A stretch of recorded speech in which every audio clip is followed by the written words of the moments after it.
quiero hablar esta noche sobre el hogar. En el Salmo 11 hay un pasaje familiar que muchos de ustedes conocen. Si los cimientos son destruidos, ¿qué podrá hacer el justo? Si se destruyen los cimientos. Y el fundamento de cualquier sociedad es el hogar. Y luego un versículo que lo acompaña, el Salmo 82. Estas palabras: no saben ni entienden, caminan en tinieblas. Todos los fundamentos del mundo están fuera de su curso. ¿Acaso no se parece a nuestros días? Todos los cimientos de la tierra están fuera de su curso y caminamos en oscuridad. Estamos tropezando. Jesús dijo: yo soy la luz del mundo, y Él puede traer la luz. Ahora, hay alguien con quien he tenido el privilegio de compartir casi 42 años. Ella es la madre de mis 5 hijos. Ella es la abuela de mis 16 nietos. Ella está en la plataforma. No pudo estar aquí la mayor parte de la misión de Inglaterra el verano pasado, porque estuvo entrando y saliendo del hospital, nada terriblemente grave, excepto que tuvieron que colocarle una cadera nueva y tuvieron que operarle el esófago, porque bueno, hace varios años estaba arreglando un columpio para mis nietos y se cayó de un árbol y se rompió varios huesos desorientándose por dentro. Ahora está bien, por primera vez en mucho tiempo, y todavía tose un poco. Le pregunté si diría una palabra y está un poco nerviosa por la posibilidad de toser, y si lo hace, espere. Tiene algo más que decir después de eso. Entonces voy a pedir a Ruth que venga. La gente, muchos periodistas me preguntan: ¿quién es el cristiano más grande que he conocido? Siempre respondo: Ruth. Ella es la cristiana más grande que he conocido. No, pero los cristianos felices y solidarios han sido parte de mi herencia. En 1916, mis padres aterrizaron en Shanghái, China, y pasaron los siguientes 25 años de su vida sirviendo al pueblo de China como médicos misioneros. No fue fácil. Eran tiempos difíciles, con guerras, enfermedades, bandidos, inundaciones, hambrunas. Y sin embargo, a causa de ellos, nunca supimos qué era el miedo.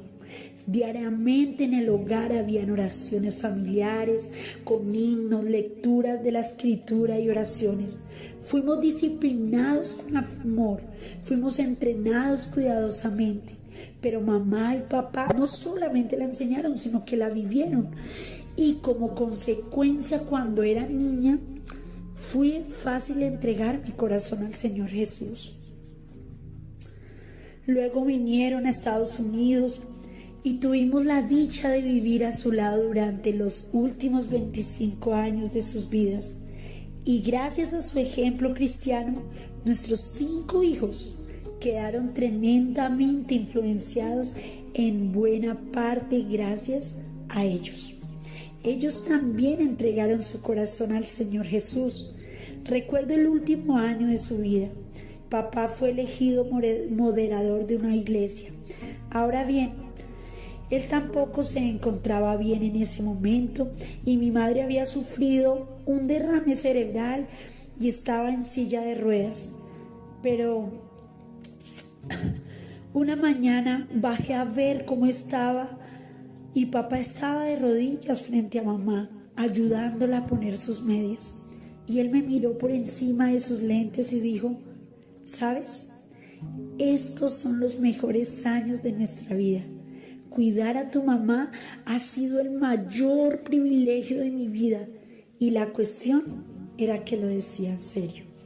Entonces, doy gracias a Dios esta noche por un hogar cristiano y por lo que ha significado para mí y para nuestros hijos.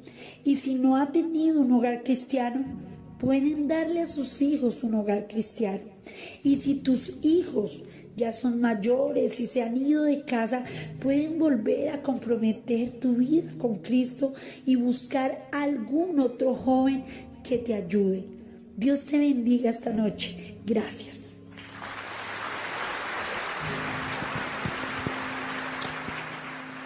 Es la primera vez que habla en al menos 18 meses y se lo agradezco mucho.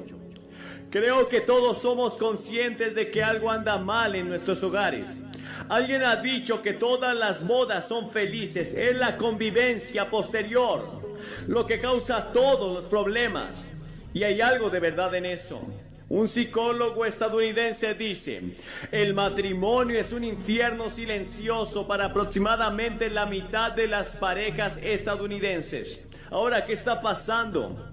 ¿Se puede revertir la marea?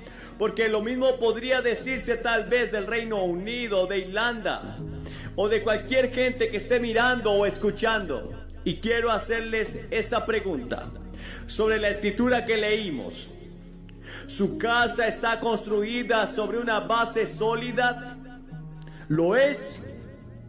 Cuando lleguen inundaciones de tristeza, o todas las tentaciones, o todas las adversidades de guerra, muerte, juicio, ¿se mantendrá su hogar en pie?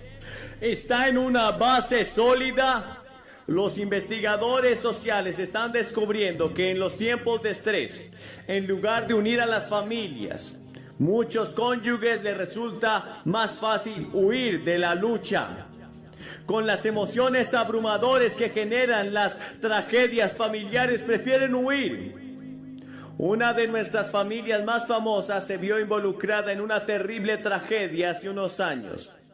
Su hija fue secuestrada, se mantuvieron unidos, oraban juntos, trabajaron juntos, pagaron miles de dólares y finalmente ella fue rescatada. Después de aproximadamente unos 2 años, pero poco después de que ella regresara a casa, se divorciaron. Las emociones, el estrés, la tensión fueron demasiado grandes para esa familia y se rompió. Ahora el apóstol Pablo estaba ministrando en Corinto, que era una ciudad hedonista, una ciudad pagana, una ciudad inmoral. Y él dijo esto: cada uno mire cómo edifica, porque nadie puede construir otro fundamento que el que ya está puesto, que es Jesucristo. Si construye su hogar sobre Jesucristo, los problemas del hogar disminuirán mucho y es posible que los problemas del divorcio nunca lleguen. En una encuesta realizada en los Estados Unidos, descubrimos que cuando en un hogar hay lectura de la Biblia, oración y asistencia a la iglesia, solo tenemos un divorcio de cada 300 matrimonios. Pero el promedio nacional es casi 1 de cada 2. Eso es lo que indica que si edificamos sobre Cristo, esa es la respuesta al quebrantamiento del hogar hoy. Ahora bien, Cristo nació en un hogar terrenal. Vivió bajo disciplina de sus padres. Su primer milagro se realizó en una ceremonia nupcial. El padre de Cristo murió cuando él era joven todavía. No se menciona en las escrituras después de 12 años de edad que tenía Jesús.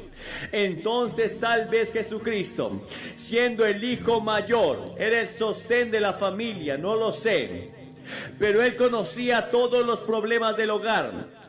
Y una de sus bendiciones favoritas era entrar en una casa. La paz sea con esta casa. Y Jesús dijo que la entrada a la familia espiritual es como la entrada a una familia doméstica. Es por el nacimiento. Dijo que debes nacer de arriba. Debes nacer de nuevo. Nacer de la familia de Dios. Naciste en la familia actual en la que vives o en otra familia, pero también debes nacer en la familia de Dios si quieres llegar al cielo. Si quieres que tus pecados sean perdonados, si quieres saber que tienes vida eterna, debes nacer en la familia de Dios por el arrepentimiento de tus pecados y recibirlo por la fe. Ahora bien, Jesucristo abogó por la salvación del hogar. A Zaqueo le dijo: hoy ha llegado la salvación a tu casa. Y cada vez que sanaba o salvaba a alguien, su primera preocupación era que regresara a su casa y le contara a su familia. Algunos quisieron seguirlo desde ese día, pero él dijo: no, ve y díselo a tu familia, vuelve y díselo a tu comunidad, ve y díselo a los demás. Para el hombre poseído por el demonio restaurado, su orden fue: vuelve a tu casa y muestra cuán grandes cosas ha hecho Dios por ti. Y tal vez algunos de ustedes aquí esta noche, simplemente embarcándose en su vida matrimonial juntos, tal vez estén aquí en una luna de miel. No podrían darse un mejor regalo. No podrían darse un mejor regalo de bodas que el que se hizo una pareja joven la otra noche aquí en este estadio. Se acababan de casar y lo primero que hicieron fue venir al estadio. Se presentaron y entregaron juntos sus vidas a Cristo y dijeron: queremos comenzar nuestra vida matrimonial con Cristo. Eso podría pasar esta noche. Quizás hayas estado casado 20 años, 30, 10, lo que sea, pero nunca lo has hecho. Ahora es el tiempo, es el momento. Recuerden, Dios realizó el primer matrimonio. Adán y Eva tuvieron un matrimonio ideal. Adán no necesitaba oír de todos los hombres con que Eva podría haberse casado, y ella no necesitaba oír hablar de la forma en que cocinaba a su madre.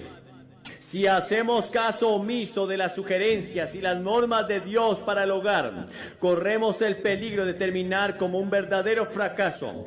Sin embargo, muchas personas se muestran reacias a asumir un compromiso. El amor físico no es suficiente. Es el compromiso el que traspasa los momentos difíciles. Cuando te casas, te comprometes de por vida. Es el compromiso lo que nos ha mantenido unidos a Ruth y a mí en momentos de estrés, de tensión o dificultad. No pensaríamos en separarnos o divorciarnos sin importar cuál fuera el problema. Tal vez ella sí, yo nunca lo sé. Una vez le dijo a alguien que había pensado en asesinar, pero no en divorciarse. Ahora bien, otra piedra angular del éxito en el hogar y en el matrimonio es el ejercicio espiritual, la oración, la lectura de la Biblia, el compañerismo con otros creyentes. En Deuteronomios capítulo 6 dice: y estas palabras que yo te mando hoy estarán en tu corazón, y con diligencia las enseñarás a tus hijos. ¿Das las gracias en la comida? ¿Oras durante la comida? ¿Tienes oración en tu hogar? ¿Alguna vez usted y su esposa leen la Biblia juntos? Y luego, en tercer lugar, un hogar exitoso debe basarse en un esposo y padre dedicado. Como ya dijimos hace un momento, escuché acerca de un clérigo antes de que nacieran los niños, que escribió un artículo sobre los 10 mandamientos para criar a los niños. Después de tener el primer hijo, escribió un artículo cambiando el título y dijo: 10 sugerencias sobre cómo criar hijos. Después del tercer hijo, escribió 10 consejos sobre cómo criar hijos. Después del quinto hijo, no volvió a escribir. Ahora bien, yo solía ser muy autoritario sobre cómo criar hijos, hasta que tuvimos 5 y dejé que mi esposa se hiciera cargo de eso. E hizo un trabajo fantástico. Déjame decirte, es una gran responsabilidad. Cuando un hombre ama a su esposa como Cristo amó a la iglesia, es fácil para la esposa someterse al marido. La imagen aquí no es la de un poderoso potentado sentado en el trono y gobernando a sus súbditos con una mano de hierro. Esto se parece más bien a un director de orquesta de pie sobre su palco, dirigiendo una sinfonía, delicado pero tenue. ¿Es esa clase de marido usted? La Biblia dice: vive gozosamente con la esposa de tu juventud. No dice: sal y búscate una mujer más joven. Dice: vive con esa esposa de tu juventud, con la que te casaste cuando eras joven. Debes ser fiel. ¿Cuántos hombres llegan a los 40, 50, 60 años y quieren demostrar su virilidad y salir a buscar algo joven? Eso no es compromiso. Eso es un pecado contra Dios. Leí un artículo en un periódico en el que se hablaba de varias películas recientes que abordan el adulterio como una experiencia de crecimiento positivo. Nunca creas algo así. Eso destruirá nuestra cultura tan rápido como cualquier otra cosa. La Biblia dice que la infidelidad es el camino al infierno. Y en cuarto lugar, un hogar exitoso debe tener una esposa y madre devota. Napoleón dijo: la mayor necesidad de Francia son las madres. Uno de los vicios que está afectando a nuestras esposas y madres hoy en el mundo es el alcoholismo y las drogas. Verás, no tienen a Cristo a quien acudir. Y cuando están criando hijos y cuando están casadas, necesitan un recurso, necesitan ayuda. Y eso viene de Dios, una relación con Dios. Así como el esposo, para ser el esposo correcto, necesita a Cristo, así para ser la esposa o la madre apropiada, usted necesita a Cristo. Muchos no tienen a Cristo, entonces recurren a otra cosa que los ayude. Un hogar cristiano tiene una madre y una esposa devota. Ahora sé que en los lugares como en los de Estados Unidos, Michigan, donde hay un gran desempleo, las mujeres tienen que ir a trabajar. Y quiero felicitarte por ayudar en el hogar y estar dispuesta a sacrificarte por ganar dinero para ayudar en el hogar durante una época de depresión, de recesión o de falta de ingresos en el hogar. Y en quinto lugar, un hogar exitoso se basa en niños disciplinados y obedientes. Ahora los niños pueden absorber cualquier cantidad de amor y disciplina, siempre que ambos se mantengan en equilibrio. Escuché a un psiquiatra decir en la Universidad de Columbia hace algunos años en Estados Unidos: si sus hijos se rebelan, conserven amor a toda costa y lo superarán. Y cuando superen ese periodo, el amor no desaparecerá, estará allí y no tendrás que restablecer nada. La Escritura dice: instruye al niño en su camino, no el camino que él tomaría, sino el camino que debe tomar. Y debemos hacerlo dando ejemplo de amor y disciplina juntos y en equilibrio entre nosotros. Y cuando seas viejo, dice la Escritura, no se irá, no se apartará del Señor. Él volverá algún día como el hijo pródigo. El padre nunca dejó de amar a ese hijo hasta que regresó. Tu hijo, tu hija volverán si los has formado correctamente cuando eran niños y has vivido el ejemplo de Cristo delante de ellos. Pero si no has vivido un ejemplo delante de ellos, no esperes que Dios haga grandes milagros. Podría hacerlo, como les mostré en un momento, aquí mismo, lo que está haciendo en algunas familias en este momento. Tus responsabilidades sociales y domésticas hacen que tu respuesta individual a Cristo sea mucho más significativa. Por otro lado, si estás aquí con parte o toda tu familia esta noche y el Señor te dice, como invitó a Noé, entra tú y tu casa en el arca, la escritura dice ven. Marido y mujer se acercan juntos, padre e hijo vengan juntos, hijos y madres vengan juntos, quien quiera que seas. Si escuchas la suave y apacible voz de Dios en tu interior impulsándote y diciendo, este es el camino, ande por él. Venga con su familia o vengan solos, pero no se marche de aquí hasta reconocer que Cristo es su Señor. Debido a que no puede ser el tipo correcto de esposo o padre, no puede ser el tipo correcto de madre o esposa o hijo en el hogar sin Cristo. Y una vez que hayas escuchado el mensaje, como lo has escuchado esta noche, tu responsabilidad es tan grande porque Él dice, ahora es el tiempo aceptable, hoy es el día de salvación. El que endurece su corazón siendo reprendido muchas veces será cortado repentinamente y sin remedio. Y ahora quiero leerle una carta que dice así: querido Dr. Graham, tuve que escribirte una carta para contarte lo que había estado pasando desde hace un año. Hace un año estaba firmando mis papeles de divorcio. Mi esposo era un minero que estaba en huelga. Mis hijos estaban hechos pedazos, hechos jirones a causa de todos mis pecados y habían llegado a la delincuencia y a las drogas y al alcoholismo. Mi hija estaba terminando la universidad, pero no encontraba trabajo y estaba totalmente desmoronada. Todo estaba siendo destruido en mi vida. Durante muchos años practiqué el ocultismo. Leí las cartas de la fortuna e iba camino al infierno hasta que finalmente lo encontré con la destrucción de mi hogar.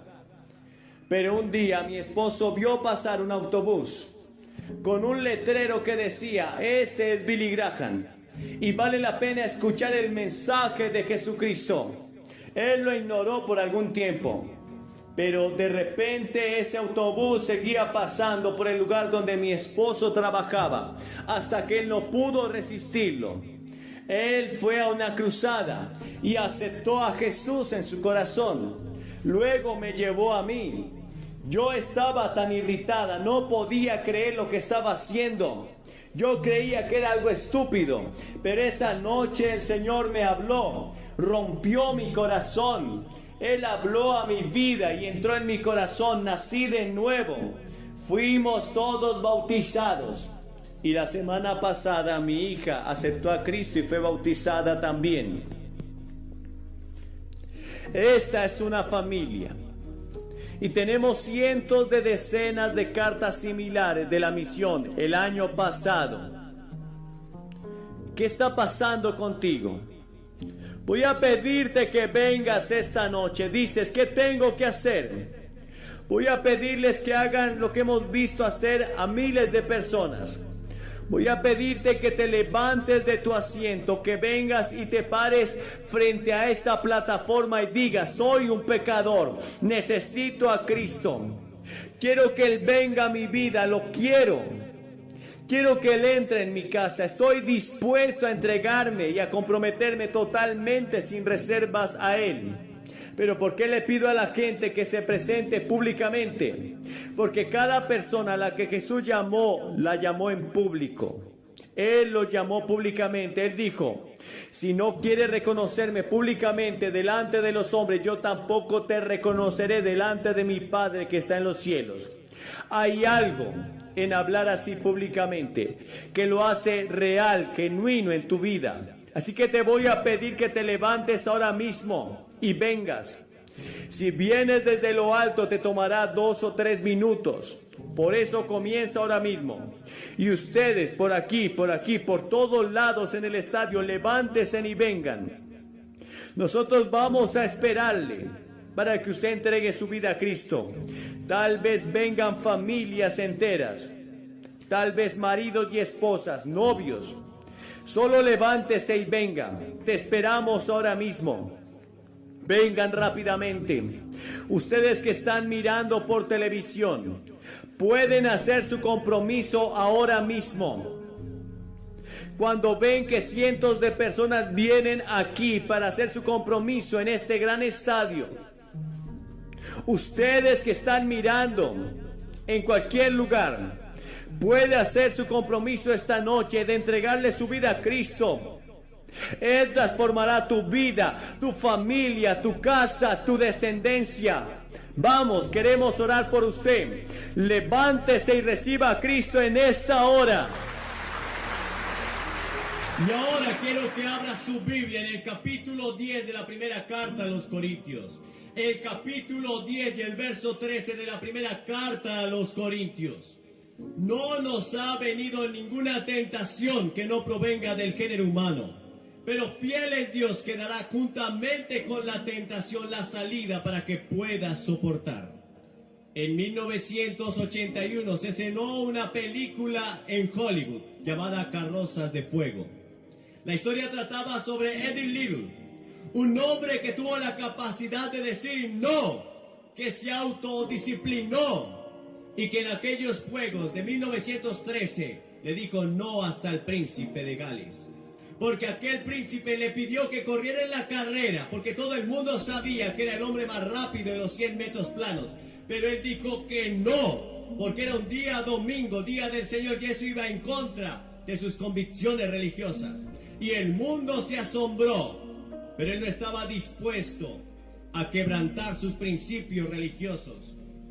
Y todos saben la historia de cómo este hombre luego se enlistó en la marina y fue a pelear en la Segunda Guerra Mundial. Y allí fue capturado por los japoneses y murió en un campo de concentración. Pero fue la alegría de todos, porque este hombre era un hombre lleno de Dios, que tenía su voluntad a plomo con el Señor para decir no a lo que el mundo ofrecía.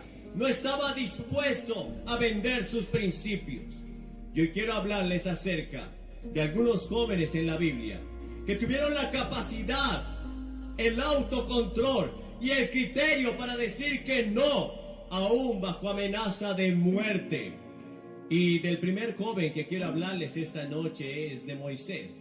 Muchos pensamos en Moisés como un hombre de barba blanca, de cabellera anciana, pero fue en su juventud donde tomó decisiones que luego lo llevaron a la grandeza, cuando rehusó llamarse hijo de la hija de Faraón y estuvo dispuesto a sufrir con el pueblo de Dios antes que deleitarse de los placeres temporales del pecado.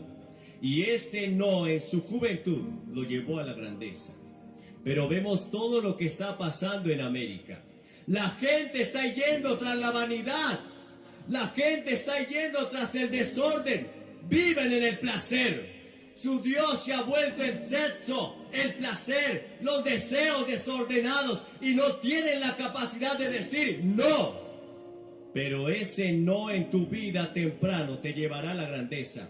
Pero si al contrario, hoy dices que sí a todo lo que el mundo te ofrece, lo que el diablo te ofrece y lo que tu propia carne quiere que hagas, eso te llevará a la destrucción. Morirás en pecado. La Biblia dice, la paga del pecado es la muerte. Mas la dádiva de Dios es gozo y vida eterna para aquellos que viven conforme a la voluntad de Dios. Y luego vemos la historia de José, otro joven que estuvo dispuesto a decir que no, aún bajo pena de muerte. Todos conocen la historia, cómo a través de una serie de circunstancias fue vendido como esclavo por sus hermanos a Egipto. Y llegó a la casa de Potifar, y allí la gracia de Dios estaba sobre él, porque este hombre caminaba con Dios, porque él no estaba dispuesto a vender sus principios. Él seguía a Dios aún bajo toda circunstancia. ¿Saben? El problema de América es que vivimos envueltos en los placeres. Es que hay veces los problemas de la paz son más grandes que los problemas de la guerra, porque en ese momento hay relajación. Y la gente no tiene problemas de vivir conforme a sus deseos y caprichos. Pero José estaba con Dios. Él vivía con Dios. Dios estaba con él. Y la esposa de Potifar se enamoró de José. Él era un joven apuesto, un hombre de un buen semblante. La gracia de Dios estaba sobre él. Y Dios hacía florecer todo lo que José tocaba. Y esto produjo en la mujer de Potifar que se enamorara de él y lo fue seduciendo. José era un hombre como tú, como yo, sentía igual que tú y yo. Pero él dijo no a sus deseos. Y esta mujer, al ser rechazada, entonces gritó y acusó a José de que era un violador. Y José fue llevado a la cárcel. Pero en la cárcel Dios estaba con él, porque él era un hombre que vivía conforme a la voluntad de Dios. No se parece mucho a los jóvenes de hoy en día, que quieren vivir solamente gritando paz y amor, pero no quieren vivir disciplinados. Y estamos viviendo en una época de lapso. Estamos viviendo una época donde los jóvenes han perdido la identidad, donde los jóvenes no saben qué camino tomar. Pero no José. José estaba dispuesto a vivir para Dios, aún en las peores circunstancias. Y a través de una serie de circunstancias que precedieron a estos eventos, José fue elegido gobernador de Egipto, porque un día estuvo dispuesto a decir no. Y aquellos que se disciplinan, que viven para Dios, que buscan la voluntad de Dios, Dios los recompensará y los llevará a nuevos niveles de gloria que ellos nunca esperaban. Luego quiero que vean la historia de Daniel. Daniel fue un joven que vivió en el tiempo de Nabucodonosor. Jerusalén fue tomada y llevada cautiva, y todos los príncipes y los jóvenes de buen parecer y buen aspecto fueron llevados al palacio de Nabucodonosor, el gran rey de Babilonia, para que sirvieran como eunucos. Y allí iba Daniel, con 3 compañeros más. Pero Daniel dijo que no. Dice la Biblia en el capítulo 1 del libro de Daniel, que le ofrecieron los mejores manjares, las mejores comidas, los mejores vinos. Daniel estaba a 500 millas de Jerusalén. Estaba lejos de casa, lejos de sus padres. ¿Quién se enteraría? Podía haberse hecho muy popular viviendo en el exceso. Pero Daniel dijo no, porque antes de querer agradar al mundo, él quería agradar a Dios. Y dijo no, y se autodisciplinó, y dijo que no a la comida que el rey le estaba ofreciendo, porque aunque era una buena comida, era ofrecida a los dioses. Hoy hay muchos dioses en América. Tenemos el Dios del materialismo, tenemos el Dios del placer, el Dios del sexo, le encuentras en todo lado. Daniel dijo no. Y por eso dice la Biblia que Dios derramó sobre él un espíritu superior. En el momento en que fueron presentados estos eunucos que el rey había llevado al palacio para enseñarlos en sus lenguas, para que administraran negocios, no se hallaron mejores hombres que Daniel, Misael, Ananías y Azarías, porque ellos estaban dispuestos a decir no. Y aun cuando el rey Nabucodonosor años más tarde levantó una estatua para que fuera adorada, aquellos 3 jóvenes dijeron no, aún bajo pena de muerte. El rey dijo, está bien, no quieren servir a mis dioses, serán echados al lago de fuego, serán echados a un horno de fuego. Y ellos dijeron, sepas, oh rey, nuestro Dios puede salvarnos, pero si Él no nos salva, dispuestos estamos a morir por el Señor. Y fueron echados al pozo de fuego, a ese horno de fuego ardiendo. De hecho, ese horno fue calentado 7 veces más. Y allí los arrojaron. Pero de repente dice que el rey vio que había 4 hombres caminando en ese horno de fuego. Eran 3 los que habían sido echados: Ananías, Misael y Azarías. Pero había un cuarto. Y el rey Nabucodonosor, y veo que el cuarto es semejante al Hijo de los dioses, porque el Señor estaba con ellos. Jesús vendrá en el momento de mayor tentación para librarte. Él no te ha provisto de una tentación que no puedas soportar. Él estará contigo en el momento que tengas que decir no, si quieres hacer la voluntad de Dios. Y estos jóvenes salieron victoriosos porque dijeron que no. En el momento que a Daniel le prohibieron orar, porque habían dictado un decreto, los enemigos de Daniel lo envidiaban y querían que Daniel fallara o se le hallara algún vicio para poder acusarlo. Pero Daniel no tenía ningún vicio, era un hombre autodisciplinado, un hombre que ejercía el dominio propio. En la segunda carta a Timoteo, en el capítulo 1, verso 7, dice que Dios no nos dio espíritu de cobardía, sino de poder, de amor y de dominio propio. Dios te ha dado la capacidad de disciplinarte. Y Daniel estaba allí, en medio de Babilonia, lejos de casa. Nadie lo veía, pero él sabía que Dios estaba sobre él. Él sabía que Dios le estaba mirando. La Biblia dice que con el temor de Jehová los hombres se apartan del pecado. Y el temor del Señor es entender que Dios está presente en cualquier situación que vivas. Los ojos del Señor estarán sobre ti. Y ahí estaba Daniel. Cuando se dictó ese decreto que no podían orar a otro hombre o a otro Dios que no fuera Darío, Daniel lo supo. Él entró a su cuarto, abrió las ventanas que daban a Jerusalén y oró 3 veces por día. Al hacer esto se exponía a ser echado al foso de los leones. Pero Daniel no iba a cambiar porque un decreto en contra de su rey de reyes y señor de señores se dictara. La única forma en que tú y yo tenemos la oportunidad de no someternos a la ley humana es cuando esas leyes se interponen entre tú y Dios, entre la ley de tu Dios y la ley del mundo.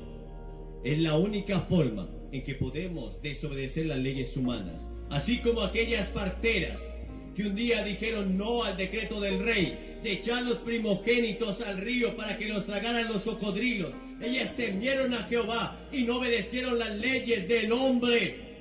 Si se levanta una ley en esta tierra que va en contra de lo que Dios estableció, es allí cuando tenemos que obedecer a Dios antes que a los hombres, dijeron los apóstoles.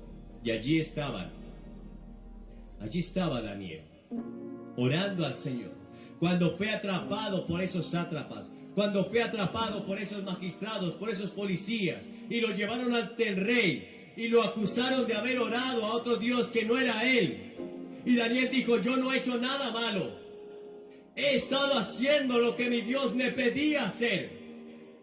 Y hay una promesa para aquellos que viven conforme a la voluntad de Dios, que seremos librados en el tiempo de angustia. En el Salmo 50:15 dice, invócame en el día de tu angustia, te libraré y tú me honrarás. Y hemos de probar a Dios librándonos en medio de la angustia. Cuando tienes el poder y la capacidad de decir no, aunque de eso dependa tu vida. Hemos escuchado noticias de cómo muchos cristianos están siendo asesinados en Nigeria, en Siria. De hecho, la semana pasada fueron asesinados 200 cristianos que dijeron no vamos a rechazar a Jesús. Cuando ponían un arma en sus cabezas y les decían solo tienes que negar a Cristo, solo tienes que confesar a otro Dios para que esto te lleve a vivir. Ellos dijeron no, moriremos por el Señor. Y hoy vemos cómo la gente se está yendo tras los dioses falsos en América y en aquellas partes en el mundo donde ser cristiano es casi popular. Pero eso cambiará. La persecución vendrá. Y Daniel fue echado al foso de los leones. Pero cuando estaba allí en el foso de los leones, el Señor envió un ángel para cerrar la boca de los leones. A la mañana siguiente, cuando el rey Darío vino ante el foso para preguntar, ¿qué pasó contigo, Daniel? Daniel dijo, el Señor Dios a quien yo sirvo, Él me ha librado y Él te librará. Si estás dispuesto a decir que no por el Señor, pero aunque no te librara, si dices que no, tenemos asegurada la vida eterna. ¿Cuántos cristianos perseguidos están creciendo en su fe? La iglesia perseguida está creciendo en su fe. Mientras tanto, en América, el mundo se está yendo tras las filosofías, tras las ideologías. El mundo se está yendo tras el comunismo, pensando que esas banderas rojas nos van a librar. Pero no te librarán en el tiempo de la prueba. Solo hay alguien que puede librarte y ese es Dios. Nadie más te podrá librar en el tiempo de la angustia. Habrá un momento, como dijo Pedro, ¿a quién iremos? Habrá un momento en tu vida que el médico dirá no puedo hacer nada. Habrá un momento en tu vida que los bancos dirán no puedo prestarte. Habrá un momento en tu vida donde tu familia dirá no quiero nada contigo. Habrá un momento en tu vida donde tus propios deseos y anhelos no te servirán, donde tus propios dones y talentos no podrán ayudarte. es en ese momento donde aparece el Señor.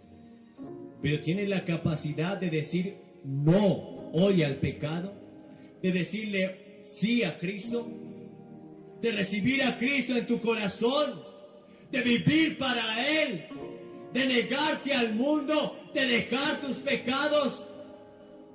Y finalmente quiero hablarles de Jesús. Jesús fue tentado por Satanás. En el capítulo 4 de Mateo leemos cómo Satanás vino a tentarle. Luego de que Jesús hubiera pasado 40 días de ayuno buscando la presencia de Dios, entonces vino el tentador a tentarle. Y en ese tiempo de tentación, solo Jesús utilizó un arma. Y es el única arma que tenemos cuando somos tentados. Y es la palabra de Dios. En el libro o en la carta de Hebreos, el capítulo 4 y el verso 12 dice: porque la palabra de Dios es viva y eficaz, y es más cortante que toda espada de 2 filos, que penetra hasta partir el alma y discierne las intenciones y los pensamientos del corazón. Es por eso tan importante que tú memorices la palabra. Debes leer la palabra para cuando venga la tentación puedas enfrentar a Satanás y él huya de ti. Sométase pues a Dios, soporten al diablo y él huirá de vosotros. Y lo primero que utilizó Satanás para tentar a Jesús fue los instintos naturales. Él apeló a los instintos naturales de Jesús. Jesús era tan humano como tú y yo. Él sentía hambre, él sentía sueño, él se cansaba, él tenía mal aliento. Él era tan hombre como tú y yo, y tan Dios como el Señor que está en el trono, el que vive y reina para siempre. Pero después de 40 días, él tenía hambre. Así que Satanás vino y le dijo: si tú eres el Hijo de Dios, dile a estas piedras que se conviertan en pan. El instinto y el deseo de Jesús era humano. Seguramente al escuchar la palabra pan, sus deseos afloraron, sus instintos naturales tomaron vida y fuerza. Y aunque ese deseo era natural, sin embargo la manera de satisfacerlo no lo era, no era legal. Estaba bien sentir hambre, era un deseo natural. Está bien que tú sientas hambre, está bien que tú tengas ganas de tener sexo, pero la manera en que tú satisfaces esos deseos es lo que está bien o mal. El sexo fue dado dentro del matrimonio, pero cuando haces algo por fuera del matrimonio, cuando tienes y haces tu deseo realidad por fuera del matrimonio, eso está mal. Eso se llama fornicación. El sexo fue un regalo de Dios dentro del matrimonio. Y la familia que Dios creó es hecha solamente de un hombre biológico y una mujer biológica. Lo demás es abominación delante de los ojos de Dios.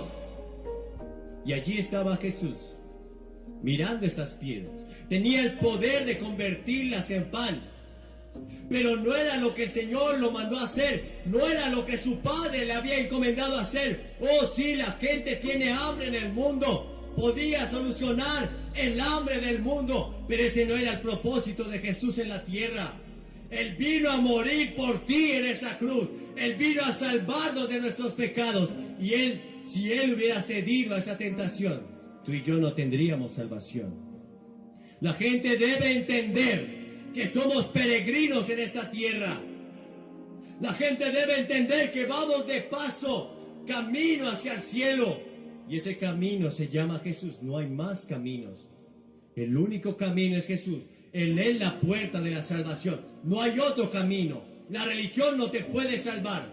La filosofía no te puede salvar. Solo Jesús tiene vida eterna para ti. Y Él la ofrece en esta hora. Y es gratis. La segunda tentación que el diablo le tendió a Jesús fue llevarlo sobre el pináculo del templo.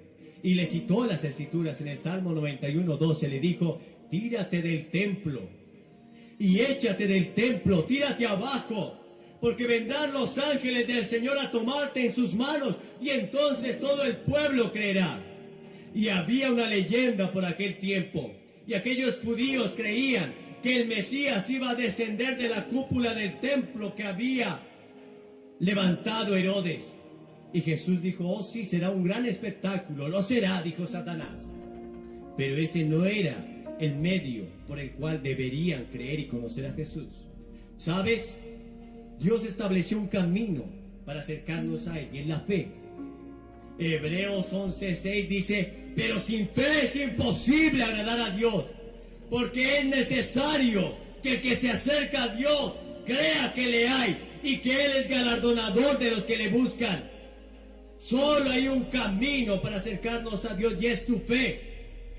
Todo el mundo hubiera creído bajo ese gran espectáculo, los ángeles del Señor viniendo a tomar a Jesús para que no tropezara en piedra.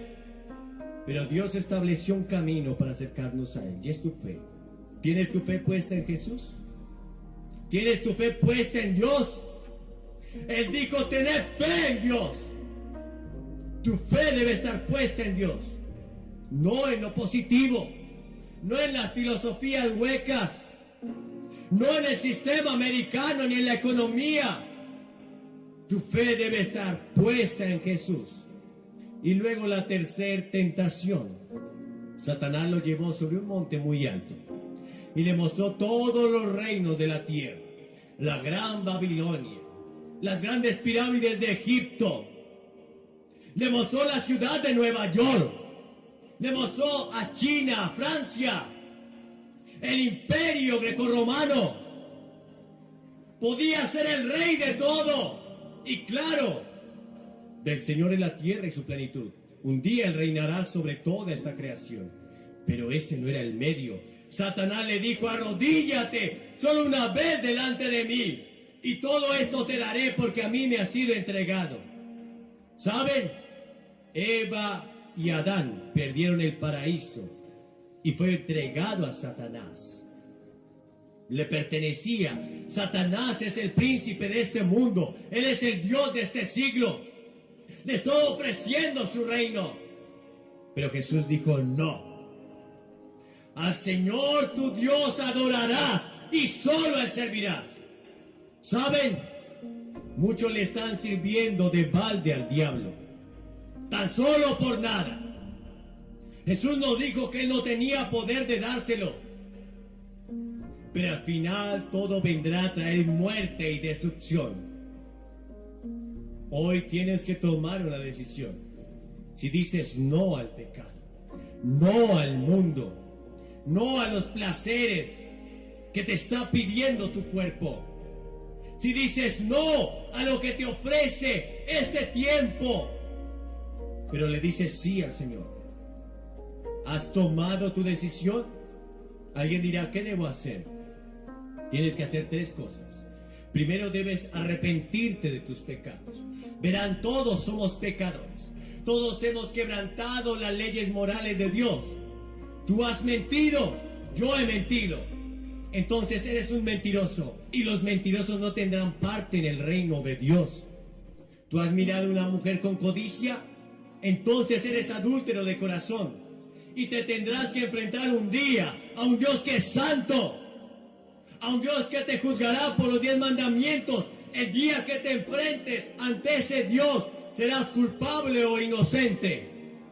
Indudablemente seremos culpables, a menos que aceptes a Cristo.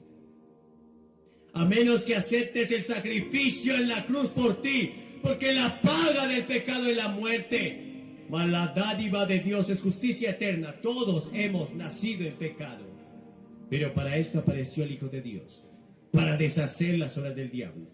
Arrepentimiento significa cambiar de dirección. Vas en dirección opuesta.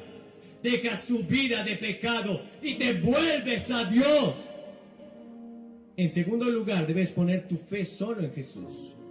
Cuando me subí a esta plataforma, no pregunté de qué material estaba hecho. No pregunté si la habían probado antes. Simplemente me subí a esta plataforma. Eso se llama fe. Tienes tu confianza puesta en Él. Entregas tu vida a Él, como aquel niño que confía que su padre lo va a llevar en la tormenta. Tu fe puesta en Jesús, solamente en Él. No en tu justicia, no en tus sacrificios, no en tu buena voluntad. no porque hagan lo correcto. Verás, la Biblia dice que todas nuestras justicias delante de Dios son como trapos de inmundicia. No hay ninguna justicia humana que pueda satisfacer la justicia de Dios.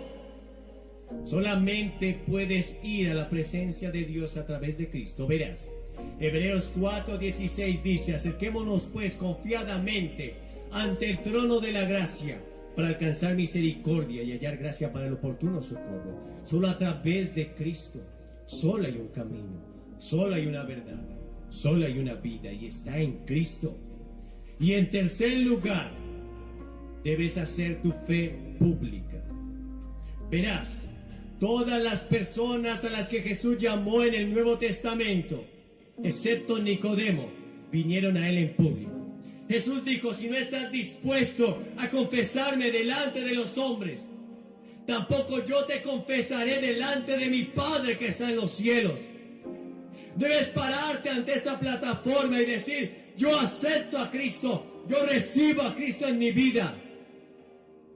Debes confesarlo públicamente, dar testimonio. No te puedes avergonzar de Cristo, porque Él no se avergonzó de ti. Él colgó en una cruz frente a la chusma delirante, sufrió los esputos del pueblo, fue golpeado, herido. El látigo romano cayó sobre él, desfigurado, le arrancaron la barba. Pero Él sufrió por ti y no se avergonzó de llamarse tu Dios. No se avergüenza de llamarse tu amigo. No se avergüenza de llamarte tu Padre. Te levantas y vienes por fe. Es tan sencillo ser salvo que muchos tropiezan con la sencillez. Él no te está pidiendo tus riquezas. Él no te está pidiendo que hagas grandes proezas. Lo único que pide es que pongas tu fe en Él. Te levantas y vienes. No importa en qué lugar de este estadio estés. Te levantas y vienes. Y el Señor hará una fiesta grande por ti.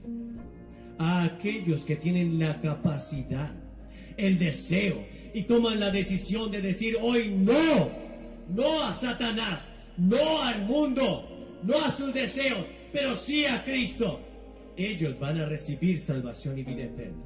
Y si tú estás viendo este video en esta hora, y no importa si estás en el lobby de un hotel, quizás estás en un bar, quizás estás en un avión, pero sabes que Cristo te está hablando. Sabes que esta palabra está tocando tu corazón. Y si fuera el último día que estuvieras sobre esta tierra, ¿estás listo para encontrarte con Dios? El Señor dice: prepárate para encontrarte con tu Dios. ¿Estás listo para encontrarte con Dios? ¿Estás listo para decir hoy sí a Cristo? ¿Estás listo para estar en la presencia del Señor ahora mismo? La salvación es instantánea. Sin embargo, Él trabajará todos los días en tu vida, cada día de ahora en adelante. Serás salvo en un abrir y cerrar de ojos, pero Él seguirá trabajando en ti. Él te ayudará a vivir la vida cristiana. No importa lo que estés haciendo, toma tu decisión hoy por Cristo. Tú sabes que tus deseos, tus anhelos y el no vivir conforme a la voluntad de Dios han traído destrucción, muerte